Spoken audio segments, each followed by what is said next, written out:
Ration card धारी आसुची बड़ घोषणा।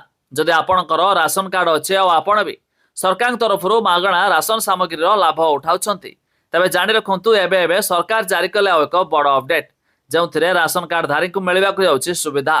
आसंतु वीडियो रे जानिबा ता पूर्व वीडियो को लाइक करेंगे, सब्सक्राइब करनथिले एबे सब्सक्राइब करी पाखर थिबा बेल आइकन को दबाई दियंतु। आजिर समय प्राय अनेक हिताधिकारी राशन कार्ड रही एमतीक जो हिताधिकारी इ केवाईसी कर राशन कार्ड नाम कटि अर्थात से मागणा राशन सामग्री पाइबारु वंचित होती। अनेक हिताधिकारी नूतन आवेदन अप्लाई करथिले तेबे सेमानकर होईछि अप्रूव।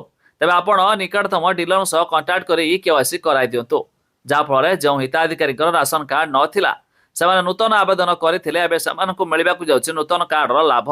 खाली सेतिक नुहे जो मानकर पूर्वरु कार्ड थिला नूतन नाम जोड़िया आवेदन करथिले तेबे सेमानकर मध्य होईछि अप्रूव जाफल सेमाने अप्रूव हेबा परे सरकार देउथिबा नूतन राशन सामग्री लाभ मध्य पाई पारिबे।